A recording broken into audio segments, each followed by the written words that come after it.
Nggak tahu, dia Winarti itu orangnya tertutup, nggak pernah bilang-bilang sama keluarga. Kalau bilang kan nggak seperti itu gitu.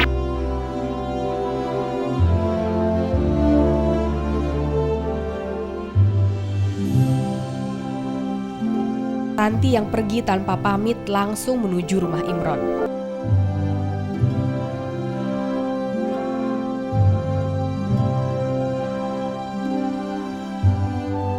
Ia tak sadar saat itu petaka tengah mengintainya. Sampai di rumah Imron, keduanya langsung beranjak pergi. Saat itu juga Ranti pun kembali meminta pertanggungjawaban dari Imron. Anggapan Imron tetap sama.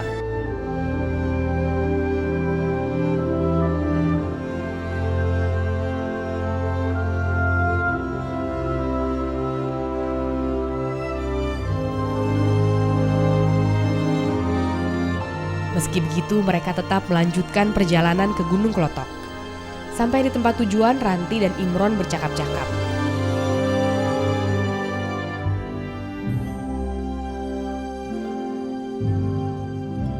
Selanjutnya, mereka pun kembali melakukan hubungan layaknya suami istri.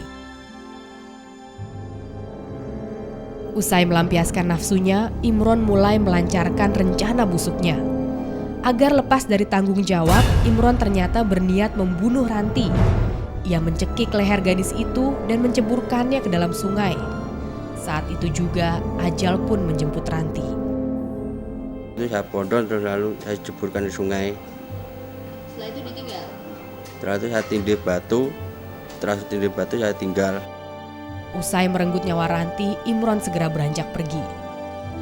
Tubuh Ranti yang terbujur kaku ia tinggalkan begitu saja. Imron pun melangkahkan kaki pulang kembali ke rumahnya. Hati nurani Imron seakan telah buta. Saat itu tidak sedikit pun ia menyesal telah membunuh Ranti dan jabang bayi yang juga darah dagingnya sendiri. Setelah membunuh saya di rumah 3 hari, setelah itu pergi ke Surabaya.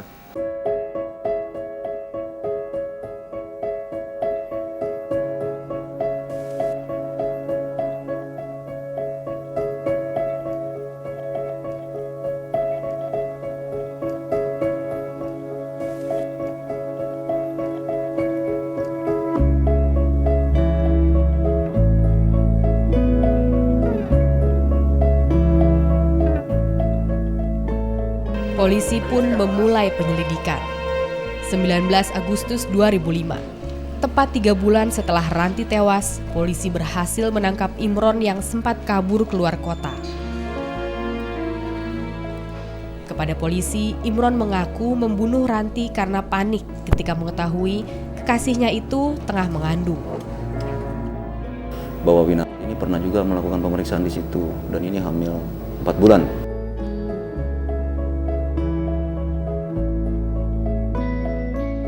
Ancaman hukumannya tak main-main, maksimal hukuman mati.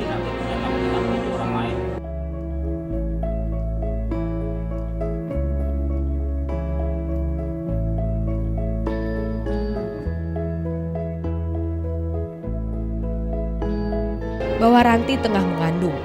Di mata keluarga, Ranti memang sosok yang pendiam. Keluarga sangat menyesali keputusan Ranti yang tidak pernah membicarakan masalahnya. Jika saja Ranti mau berbagi cerita dengan para saudaranya, mungkin hal buruk itu tak akan pernah terjadi kepadanya. Nggak tahu, dia Winarti itu orangnya tertutup, nggak pernah bilang-bilang sama keluarga. Kalau bilang kan nggak seperti itu gitu loh. Keluarga Ranti sebenarnya telah lama mengenal Imron. Selama ini, pemuda itu mereka anggap sebagai sosok yang baik. Tapi, ternyata perkiraan mereka salah. Imron tak hanya tega merenggut nyawa Yanti, tapi juga membunuh jabang bayi yang dikandung Ranti, yang tak lain adalah darah dagingnya sendiri. Kelihatannya pendiam, tapi orangnya seperti itu, seperti kelakuannya seperti.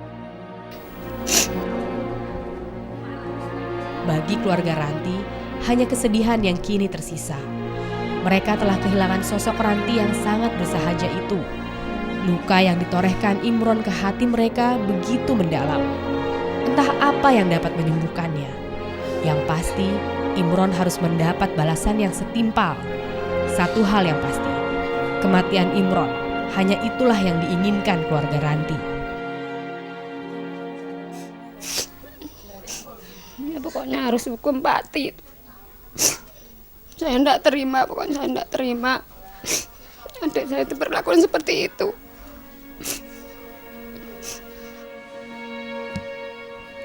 Namun keluarga menyadari kematian Imron pun tak dapat mengembalikan canda dan tawa Ranti ke tengah-tengah mereka. Tapi paling tidak mereka bisa sedikit lega bila sang pembunuh mendapat hukuman yang setimpal.